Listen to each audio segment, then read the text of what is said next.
Здравствуйте, меня зовут Seemann, and that's about as much as I can say. I'm sorry. I did take Russian, and I know I'm not in Russia, and I know this is Ukraine, but it's as close as I get. I did take Russian for 3 years, but that's like 30 years ago.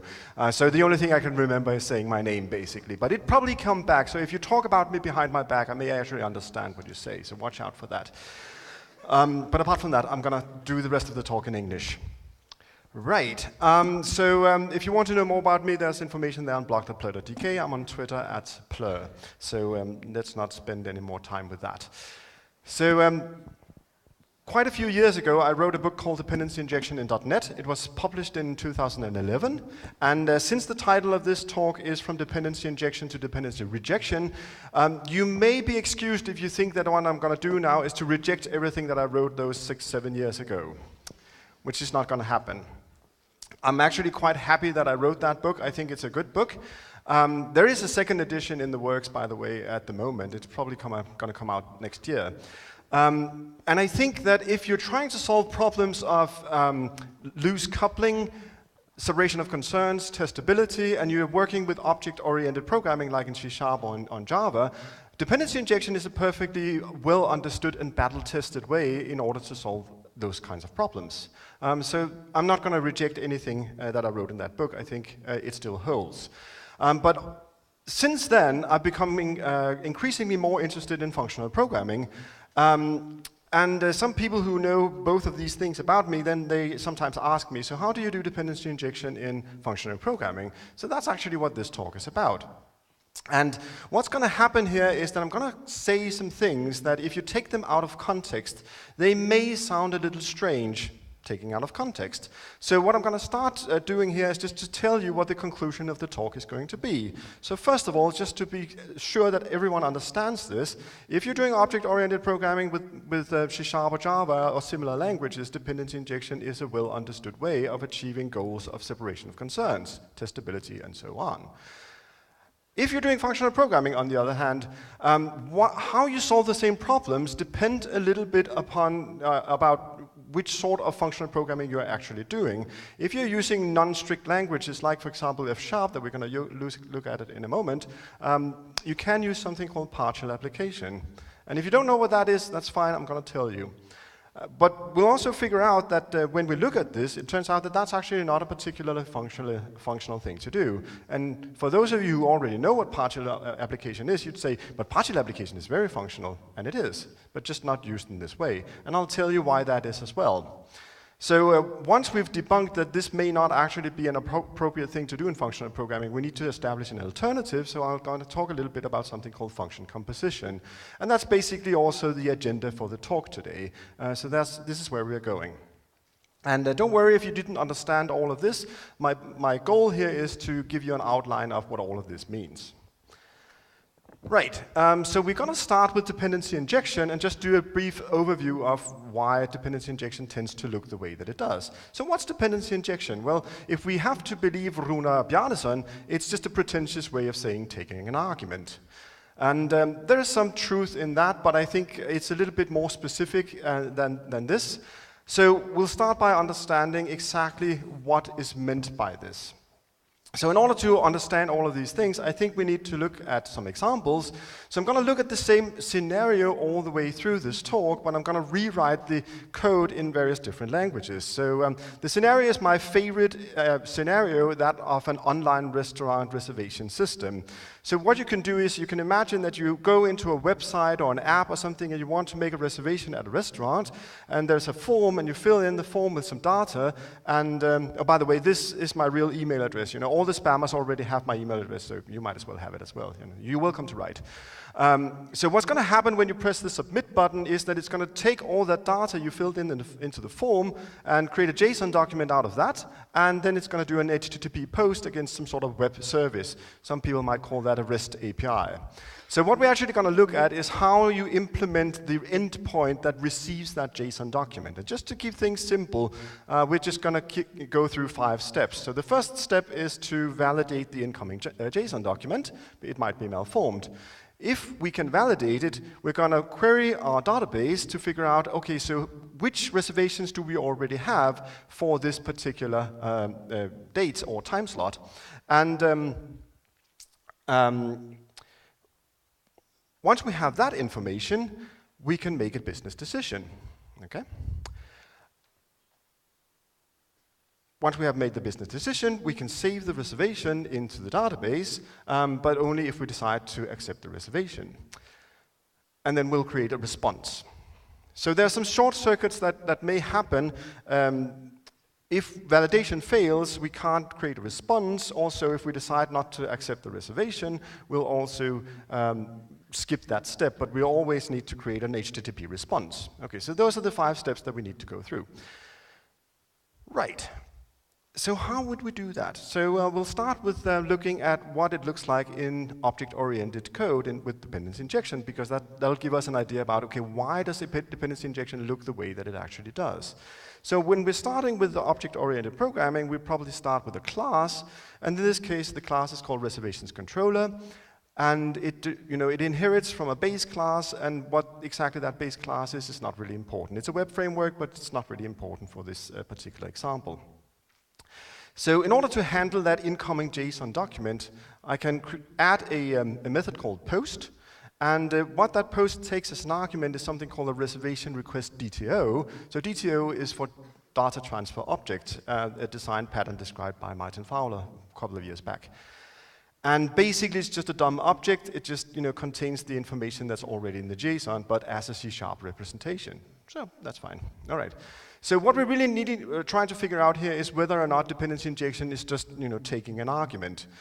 So what we're going to do is we're going to try to model those 5 steps that I showed you before. And I'm going to factor the code a little bit differently, but first of all, we need to validate the input. So we could imagine that we have some sort of validator object, and we ask it to validate the object, and maybe it'll tell us that it's invalid, and then we'll return 400 bad requests. But otherwise, we'll continue. And if you're into domain-driven design, you may say, well, the DTO is just a data transfer object. I want to map it into something that's actually an appropriate representation in my domain model. So R just stands for reservation. And if you're really into domain-driven design, you may want to adopt the ubiquitous language of the domain. And if you go into a real restaurant and ask them whether they have a table for 4 persons, you'll be interacting with a person called the maitre d'. So maybe we should have a maitre d' object. So we can ask the maitre d' object to try to accept the reservation, and it'll return a reservation ID, and that ID may be null, and if it's null, we'll say 403 forbidden. We couldn't accept the reservation because we may have run out of capacity. Otherwise, we'll return 200 OK. So this is part of the workflow that we need to go through. So you're probably wondering, okay, so validator, mapper, and maitre d', those are objects that we collaborate with. Where do they come from? Right now, it looks like the code wouldn't compile. So these are dependencies. We can't, this method depends on those 3 objects because it can't do its work if we don't have those 3 objects. So could we pass them as arguments to the post method? And unfortunately, we can't because we're in this web framework, and the web framework just takes the incoming runtime values from the request and maps that to input arguments. But these 3 objects that we're looking at right now are not runtime values. They are sort of stateless services, so that's not really going to work. So we have to settle for the next best thing and say, well, we'll still pass them as arguments, but we'll pass them as arguments to the constructor. And then we'll save them in class fields for later use, and that's how it works. So this is called constructor injection, and this is basically how you do dependency injection. So you may argue that this is a little bit of a false argument, because the controller here is where we're interfacing with the web framework, and we have to play by the rules laid out by the web framework. But in our own code, where we're not interfacing with the web framework anymore, we're not, we don't have to subscribe to those rules, so we can do whatever we want. So let's dive one layer deeper and look at one of the domain objects that we have. So let's look at that maitre d' object there. So we have a class called maitre d', and we want to implement a method called try_accept. It takes a reservation as input, returns a nullable int as output. So the int as output is the ID of the reservation. It may be null if we decide not to accept the reservation. Right, so how do we do that? Well, we need to query our database to figure out how many reservations we already have for that date. So I have here a repository which is a dependency, and I query it for the reservations for that particular date, and then I just do a sum over all the quantities. So reserved seats here is just an integer. It's just a number of people who already made a reservation, okay? So with that knowledge, I can make a business decision. So I can say, well, if the number of already reserved seats plus the requested quantity, if that is less than or equal to some capacity of the restaurant, that means I can accept the reservation. So that means I can call the repository's create method with that reservation, and that'll create a row in the database, and it'll return the ID of the row that it created, and we'll just return that ID as the reservation ID. And otherwise, we'll just return null. That means we didn't accept the reservation. Right, so this is basically the workflow. Again, we have dependencies, so where does this reservation repository come from? And also, you'll notice that there's a capacity that we also need to know. It's just an integer, but we still need to have it. We depend on it, and we can't really go through with this whole method if we don't have that information. So where does all of this come from? Can we just pass them as arguments to the post method, as Rune Bjarnason seems to imply? And unfortunately, it's still not possible, because this class implements an interface called iMajorD. And the iMajorD interface defines a method called tryAccept, which has this particular shape. So if I added more arguments to this method, it wouldn't compile, because I wouldn't be implementing the interface. So couldn't we just change the interface then? It's our own interface. So we could do that, but then we would have what we call a leaky abstraction, because our abstraction is that we have a reservation and we want a reservation ID. That's the only thing we care about. The rest is an implementation detail. That we're talking to a repository is an implementation detail. So that wouldn't be a good idea. So again, we have to settle for the next best option and just pass those dependencies in as arguments to the constructor. So again, it lands us in this design pattern called constructor injection. And this is basically just the way dependency injection works. And it's actually pretty nice when you think about it, because we have a good separation of concerns here. The abstraction that we are trying to model is the signature of the method, and all the implementation details go in the constructor. So when you look at something like this, you can always see what's the abstraction and what are the implementation details, because they belong in different places. So that's actually fairly nice. Right, so that was just a little review of dependency injection in a language like C#. Now before we move on, I just want you to keep in mind a couple of things here. So we have dependencies, and the first one is that some of you may think an integer, the capacity of the restaurant, that's not a dependency, because often when people think about dependency injection, they think about objects, if you will. An integer is just a primitive value. But we still depend on that primitive value. We can't perform the method if we don't have that information, so it's still the dependency. Also, we have a dependency on that repository. And you may say that we depend on the entire repository, but actually, we probably don't, because if we look at what's actually happening here, first we call read reservations on that repository. That's one method. And then we call another method called create with the reservation argument there. And that's the second dependency. So we sort of depend on those two methods. So even if that repository interface defines lots of other members, we don't really need them. So you can say we depend on those two methods alone, and then the capacity. So that's three dependencies that we have. So just keep that in mind for a couple of minutes, and then we'll get back to why exactly that's interesting. Right. So that was a little bit of a review of dependency injection in object-oriented code. So how do you do dependency injection in functional programming? So this comic talks about Scala, but it might be any functional programming language. Well, you don't, because Scala is a functional language. Fine, it's functional. How do I inject dependencies? Well, you use a free monad, and that allows you to build a monad from any functor. Did you just tell me to go fuck myself? I believe I did, Bob. So, apart from this comic being funny, it's actually, it has a lot of truth in it, because there's definitely a category of functional programmer that when you ask them that question, they will give you that answer. And the answer is absolutely correct. You can do that. You can use a free monad, which will enable you to build a monad out of any functor. Yeah, sure. Okay, so if you don't know what a monad is, or if you don't know what a functor is, that answer is probably not going to be very helpful, though. So it turns out that while it's true that you can do all of that, often you don't need to. So I'm not going to try to teach you free monads today. I could always do that another time, but not today.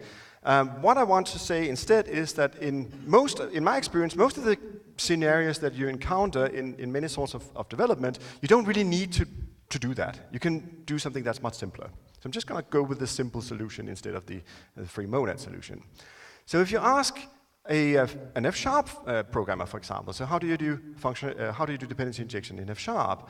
They'll tell you to use something called partial application. And if you don't know what that is, then don't despair. I'm going to tell you right now.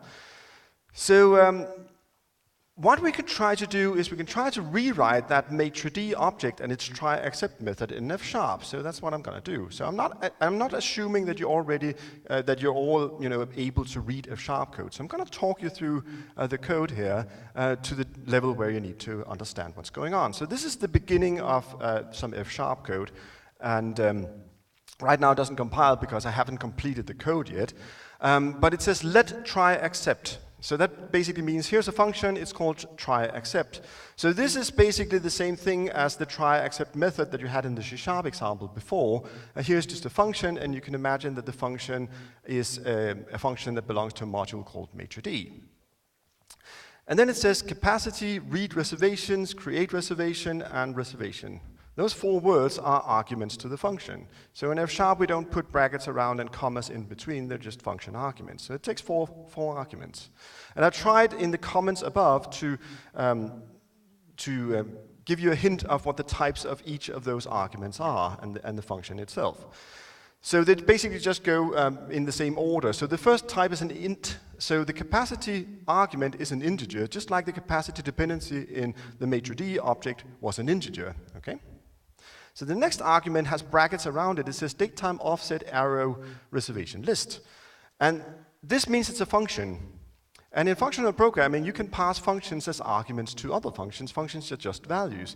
And this has been possible in C# for many years as well, so you're probably familiar with the concept of using functions as arguments to other functions. So the idea here is that you have a function that takes a datetime offset as input, and then it gives you a list of reservations that correspond to that particular datetime offset value. So that's probably going to read in the database and give you the rows that correspond to that particular datetime offset value. And the next one, called create reservation, that's also a function.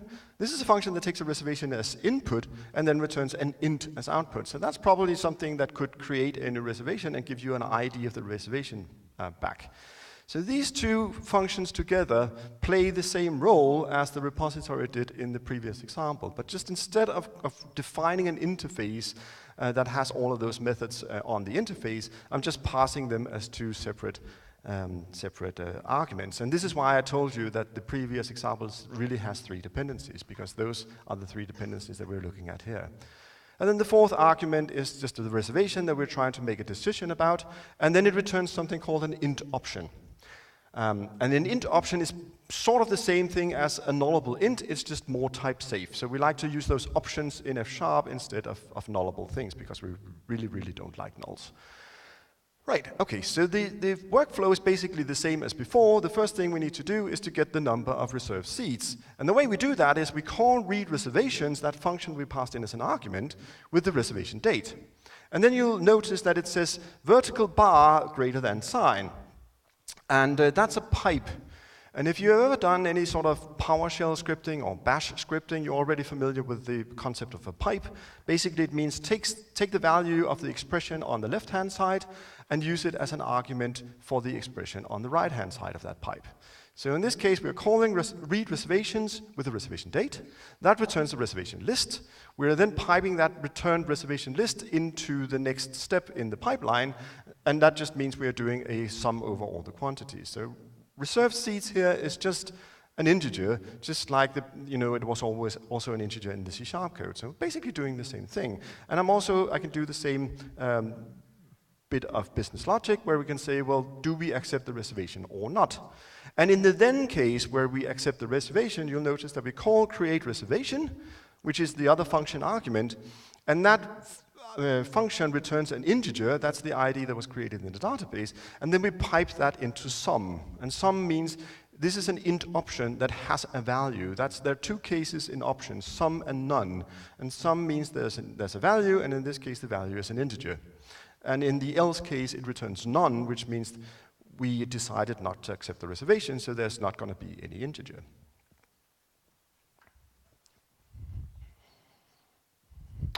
Right, so how do we compose that, though? I'll need to go back here just for a while. So this is a function that takes 4 arguments, right? Just to be absolutely certain where we are in this whole scenario. Right, so how do we compose that? If you think about the maitre d' object that you saw before, it implemented an interface called iMaitre_d, and that has a method called try_accept. And try_accept just takes a reservation and returns an int option, or a nullable int in the previous case. And I want to have the same sort of abstraction here. So how do we make this talk to a real database? Well, if we have a module called db, we could imagine that we had a function on that module called readReservation.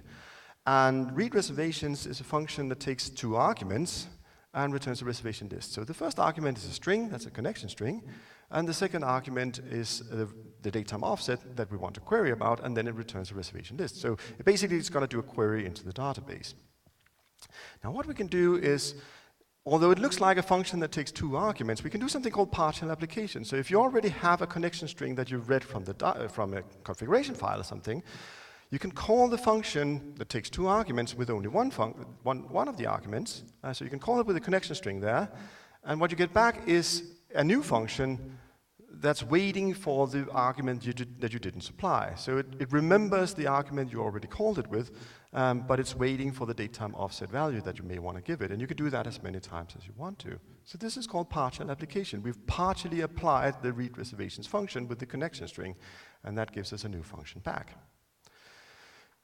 So we can do the same trick here with createReservation. We can partially apply it, and that returns a function that takes a reservation as input and returns an integer as output. So now we have a read method, or a function. We have a create function. So now we can call the try_accept function that takes all 4 arguments. We can call that.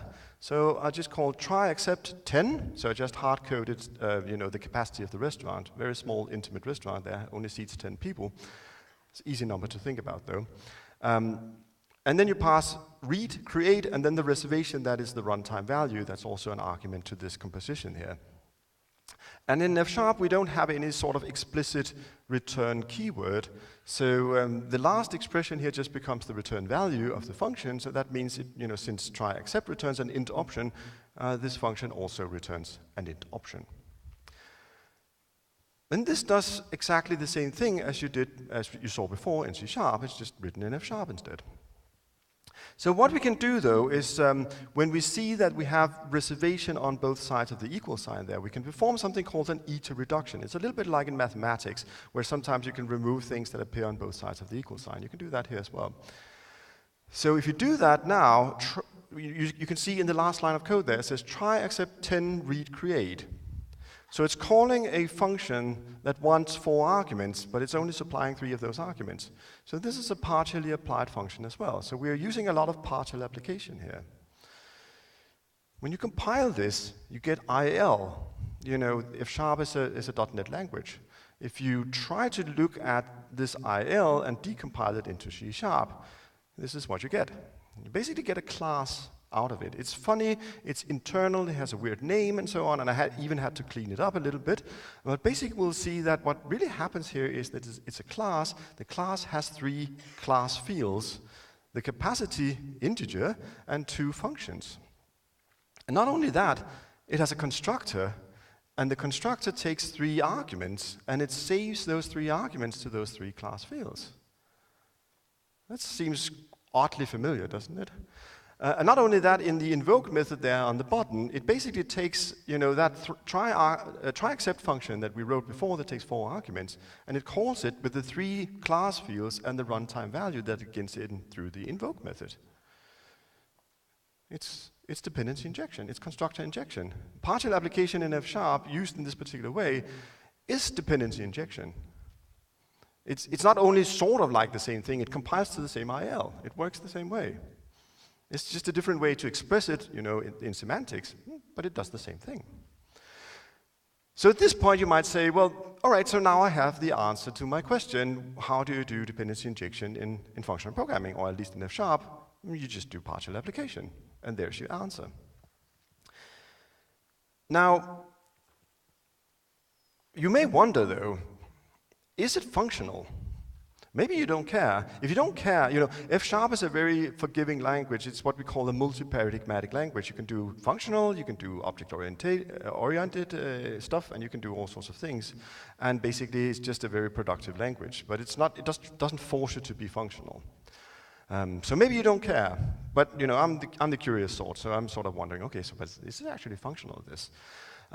So in order to answer that question, we need to establish, okay, what does it mean to be functional?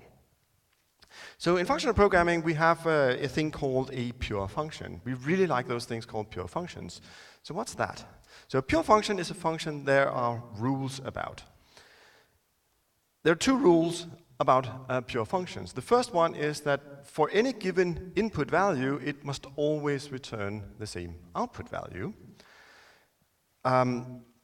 So this sounds fairly intuitive in the sense that if you say 1 plus 1, that's always 2. If you have the string foo and you want to reverse it, that's always oof. So that sounds fairly intuitive. But it may not be as intuitive as you think, because imagine that you have a function that enables you to read reservations from a database, like we've seen in the example so far. So maybe I say, okay, give me the number of reservations for the 1st of December. And I get 5 back, the number 5. And then I call the same function tomorrow, and I say, give me all the reservations for the 1st of December, and then I get the number 8 back. So that's not the same output, even though the input was the same. And as, excuse me, as imperative programmers or object-oriented programmers, we'd probably say, well, but that's still deterministic because we understand why that happened. It happened because the state of the database changed. Someone added a new reservation to the database, so that seems fairly easy to understand.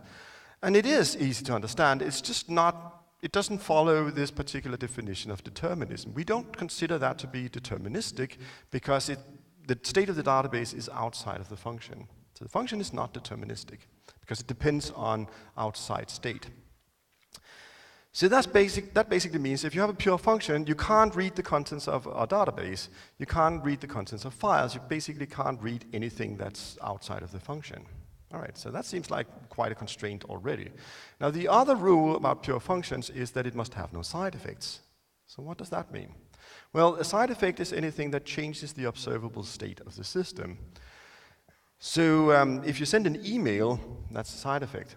If you add a row to a database, that's going to be a side effect. If you change a pixel on your monitor, that's a side effect. So not only can you not read from databases, you can also not write to databases. You can't even do UI with pure functions. What can you even do with pure functions? Absolutely nothing. You can't do anything useful with pure functions in themselves because you can't even put the result of calling a function on your monitor. In themselves, they're utterly useless. So functional programmers understand this, so we also know that we need to have impure functions.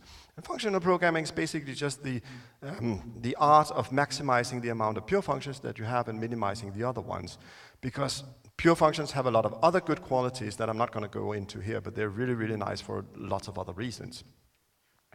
But there's a couple of rules about how these two types of functions relate. Because a pure function can always call another pure function because it doesn't change that the calling function is pure because the other one is also pure. And there are no rules for impure functions. Impure functions is basically the methods that you're already writing in C# or Java or whatever, because there are no rules for those at all. They can do whatever. So they can call other impure functions. They can also call pure functions because there are no rules for them. But the fourth combination is not possible. You cannot call an impure function from a pure function, because if you did, the impure function would become, the pure function would become impure. Because either it would invoke a side effect or it would have some sort of non-deterministic behavior. Right, so this is basically the rule in my opinion, about where you can try to validate whether or not your code is functional.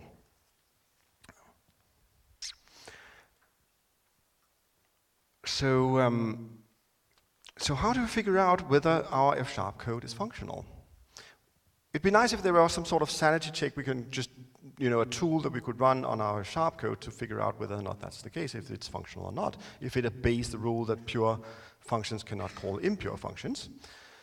And unfortunately, such a tool doesn't exist because F# is this very productive, very forgiving, very open language that basically just enables you to get stuff done. And it doesn't really care whether you're being functional or not. So F# can't really tell you that. But it turns out that if you write your F# code in a functional style, which is what I've done so far, you can port it to another language called Haskell. And Haskell does enforce that rule. So let's try to look at what that might look like. So first of all, here's the try except function ported to Haskell. And don't worry about the implementation. It's just the top 2 lines that are actually interesting. So you'll notice that a couple of things have changed. It's not called datetime offset, it's called zone time. Reservation lists are written with brackets around instead of the word list. And it's not called an int option, it's called a maybe of int. But apart from that, it's basically the same thing. Now this function is pure. So how do we know it's pure? We know that because in Haskell, all functions are pure by default, unless explicitly declared to be impure. And I'll show you what that looks like in a second, but this one is pure because it's not explicitly declared to be impure. So not only that, but those 2 functions that are passed in as arguments, they are pure as well by the same argument. So this compiles and works so far so good. So what about the composition? Now if we want to compose this function with something that talks to a database, we already understand that talking to a database cannot be pure, so it must be impure. So the composition must be impure. So what does that look like? Well, the way that we explicitly declare that a function must be impure, or is impure, is that we use these 2 letters IO. So you can see the return value here is IO of maybe of int, meaning it's impure. That's basically what it means. And that's perfectly all right because all entry points in Haskell are going to be impure anyway, so that's not really a concern. So we can try to do the same trick as we did before. If we have a DB module, we can partially apply it with a connection string. And what we get back out of that is a function that takes a datetime offset as input, a zone time as input, and returns an IO of reservation list. IO because it's impure. It's non-deterministic. And if we have a create reservation function, we can partially apply that, and what we get there is a reservation to IO of int. So again, IO because it has a side effect. It creates a row in a database. So we can try to do what we did in F# and call try except with 10 read, create, and reservation and see whether or not that works. Now let's just recap what we needed here. Read had to be a function that took a zone time as input and returns a reservation list as output.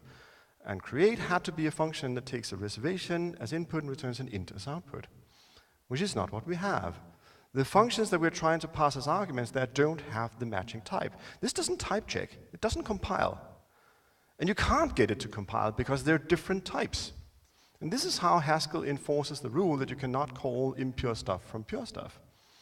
So it doesn't work. So that's interesting. So basically, it may be the case that partial application is equal to dependency injection in F#, but it's just not a functional way to do that.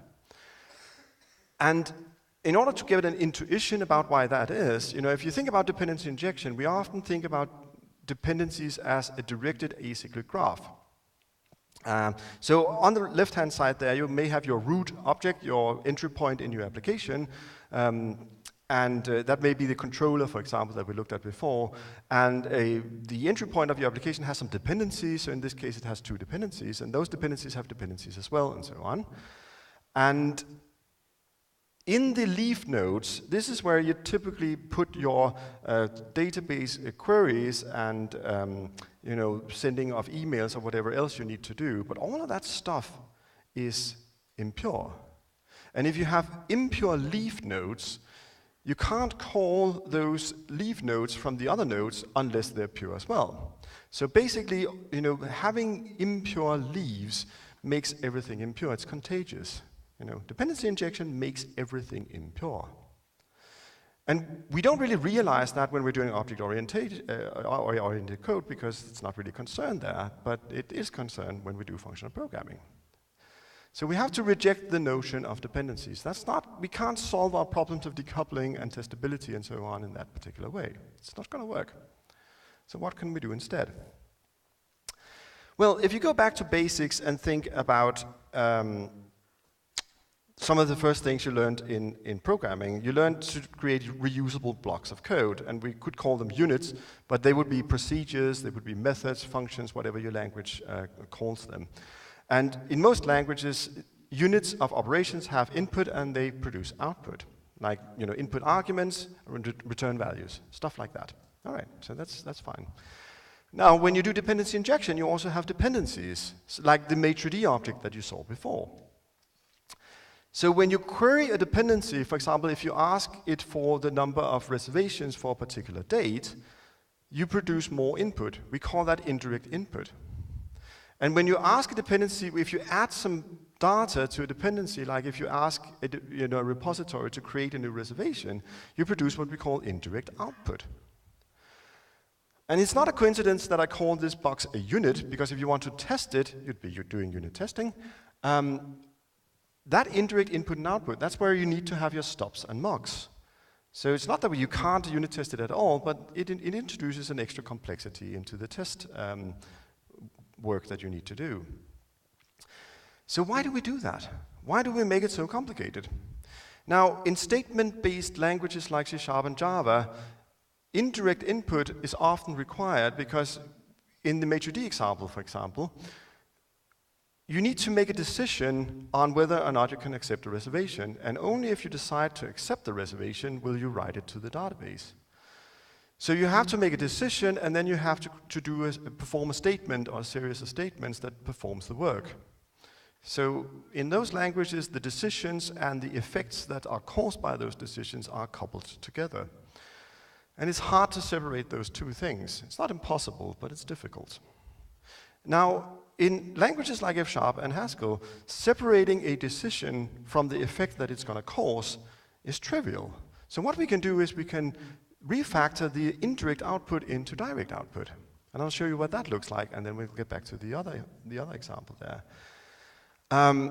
Right, so we are at this point where we have this try-except function, and we have 4 arguments. And basically, the one that's producing indirect output is this create reservation function there. So we don't want to have that anymore, so I'm going to remove it. But that's actually the thing that produces the int that we use in the int option. So if we remove this, we don't have an integer anymore. So what I'm going to do instead is I'm going to remove this, and I'm going to return a reservation option instead of an int option. So this is how I decouple decisions from effects. So basically, I'm saying I may return a reservation, and if I do that, that indicates that I've decided to accept the reservation.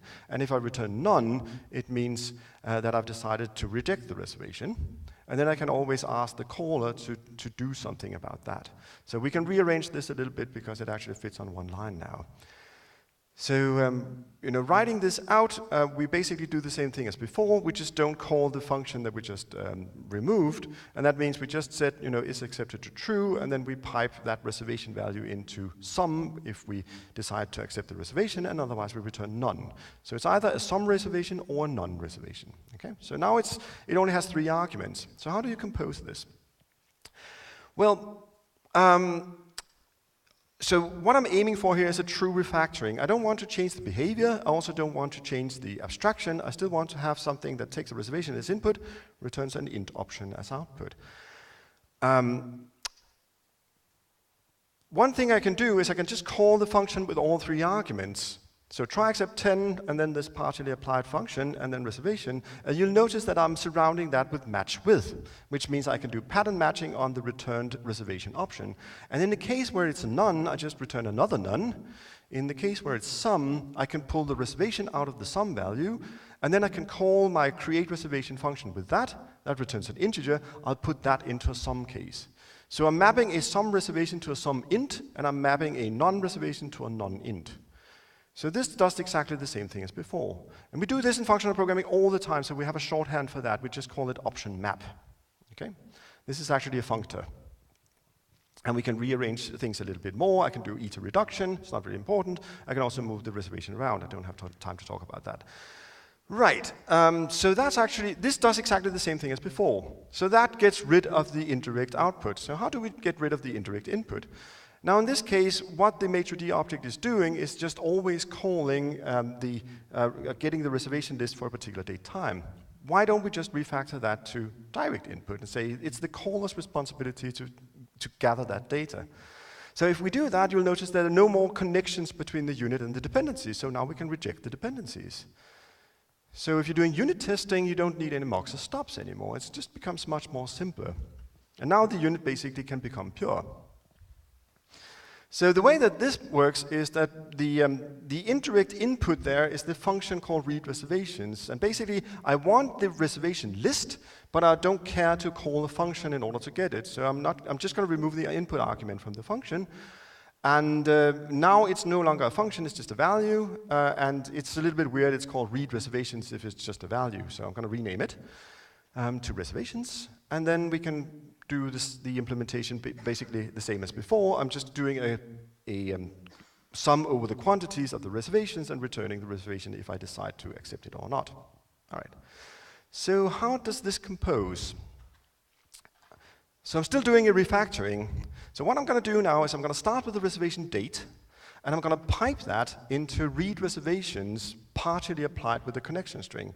So this function is a function that takes a datetime offset as input, and it's just getting that through the pipe as the second argument. And it returns a reservation list. So I can pipe that reservation list into a lambda expression. You know those from C# as well, they just look a little bit different. So the reservations that I get from the previous step, I can use that to call try accept 10 reservations reservation. And you've seen this function call already because that's what I did in that pattern match before. So I can just do an option map on that. Right. All right, so that's pretty nice. This does the same thing as before. And has the same outside behavior that we can see, and it looks like the same.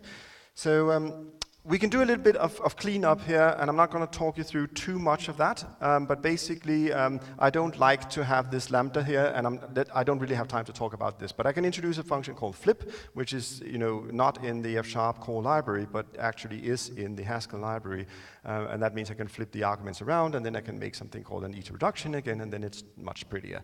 That's not really important. It has nothing to do with dependency injection. It's just me showing off, but I don't have time to show off at the moment anyway. So let's not do that. So this is basically how we end up doing stuff. We have this little pipeline where we're basically just saying, well, the input argument is the date, and then we just have things flowing through. Right. So does this work in Haskell, though? Let's see. Well, here's the port of the new version of try accept. And we didn't have any problems with that before, and we still don't have any problems with that. This still type checks and compiles, so that's all good. This is a pure function. Now, what about the composition, that piped composition that I showed you in F#? Well, if we try to port this to Haskell, it looks like this. And for those of you who don't read Haskell code, don't worry. It looks really, really strange with all those weird-looking arrows and stuff like that. But it's not really important. If you squint a little bit, though, you can see that in the middle there, you actually have this flip try accept 10 reservation there. So it sort of looks like it's probably the same thing. You can also see db read reservations and db create reservation and connection string and so on there. So it might look vaguely familiar to the F# code that I just showed you. What's more important, though, is that this actually compiles.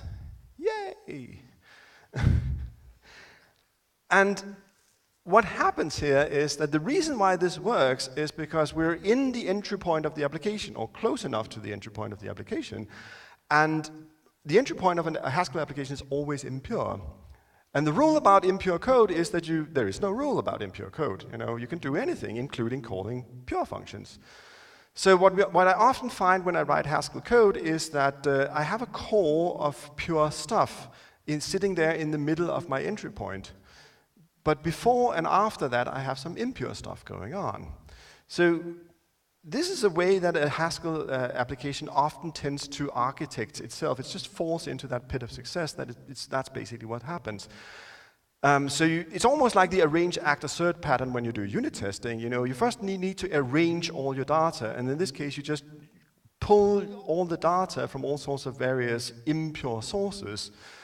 But even though they're pulled from impure sources, you can, when you're in the impure context, you can make them pure values, and then you can pass those pure values to your pure function, which is what happens there in the middle. And that's sort of the act phase, if you will. And then you have not a verification phase, not an assert phase, but just a terminal phase, if you will, of the entry point where you're saying, okay, so here's the pure values that I got from my function. Let me do some more impure stuff with that as well, so I'll put that on the screen or send it over the network or whatever. So that's sort of why that works. So this is actually the way that you do dependency injection in functional programming, or rather not. So just to summarize, if you're doing object-oriented, still dependency injection is a battle-tested, well-understood way of achieving decoupling and separation of concerns and testability and so on, so that's fine. You can keep doing that if you already know how to do that. If you're doing functional, it depends a little bit on how exactly which language you're using, but you can use partial application.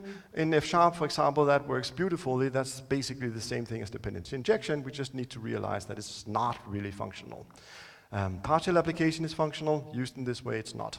So what we need to do instead is this type of function composition where you have this sort of sandwich, impure, pure, input, pure sandwich. And that enables you to do things that are actually functional. Now, if you want to know more, you can go to blog.plur.dk. That's my blog. I have an article series. It's also called From Dependency Injection to Dependency Rejection. And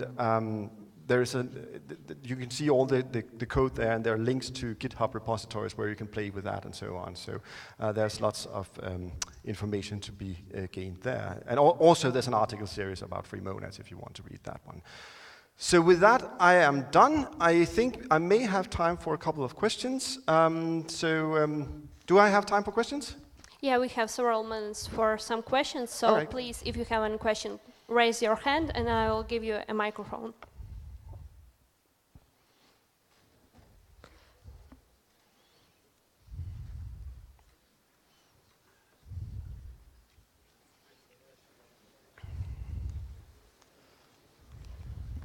Hello. In your example, you had two impure functions, one called before your kind of logic and one called after. So your pure function became like, you easily made a pure function out of it just by calling something before and after.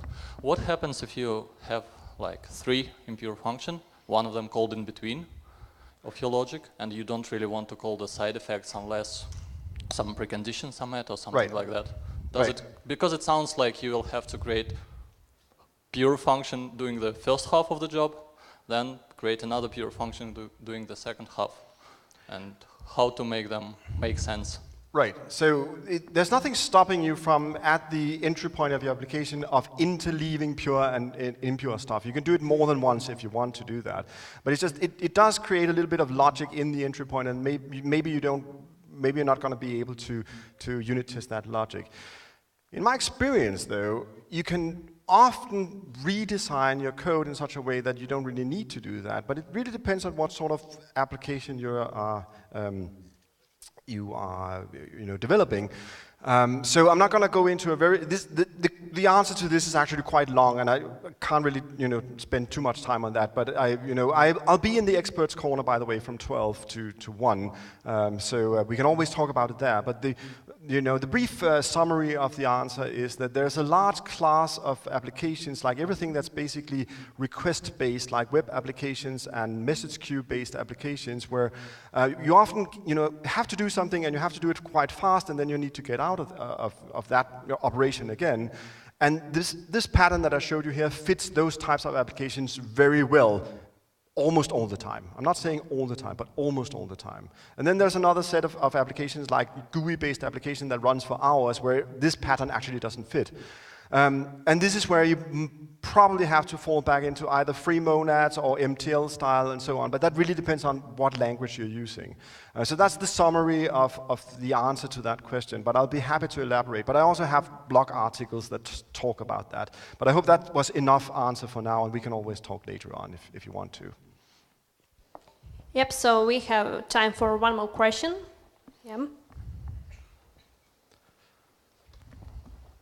Okay, hi Mark. So I want to continue question of the previous questioner. So my point, if there is some as I assume from your talk, one of the most benefits of the pure function is actually improved testability. Instead of stubbing the function, you just pass the data. But if this pure impure sandwich is impossible, like the previous questioner mentioned, are there any other benefits why we should try to redesign the application? With some, as you mentioned, monads, I barely know what I'm saying right now. Right. So do we have other benefits of writing pure applications in that case? I think there are lots of benefits of pure functions, apart from the fact that they are more testable. But if you need to do either free monads or some sort of MTL style, you run into this thing where you actually have something that may be impure and you still need to test that in some way.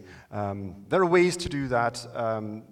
One of the reasons why I like free monads more than just the overall I/O monad is the I/O monad is completely uncontrolled, non-deterministic, side effecty code. Whereas if you do free, you can say, well, here's an API that enables you to do something that's not pure, but it's very controlled to only a couple of operations like create reservation and read reservation. So it still very much constrains the amount of impurity in your code. So it controls it a little bit better. But this is something that makes a lot of sense in Haskell because the type system helps you enforce all sorts of rules about purity and impurity.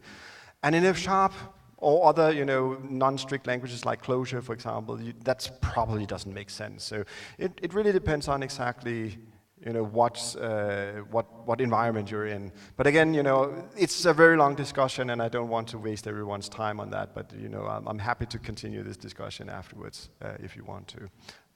Right. So I think we're out of time. Yes, yeah. Thank you very much. It was a very interesting presentation. Great.